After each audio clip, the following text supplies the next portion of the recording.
Hi, kids! We're going to draw something really fun. A cute little house.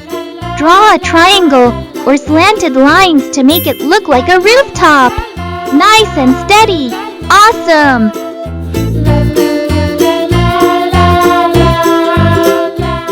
Now on the roof, let's add a chimney. Just a little rectangle. And look! Curly smoke coming out. Draw a big square or rectangle. That's the main part of our house. Great job! What's next? Yes, the door. Let's draw a rectangle on the front wall.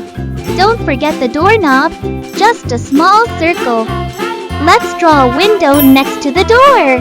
Draw a square and divide it into 4 parts. Now add a little curtain if you like. How cute!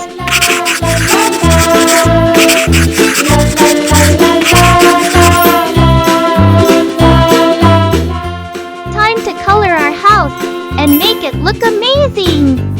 Yellow.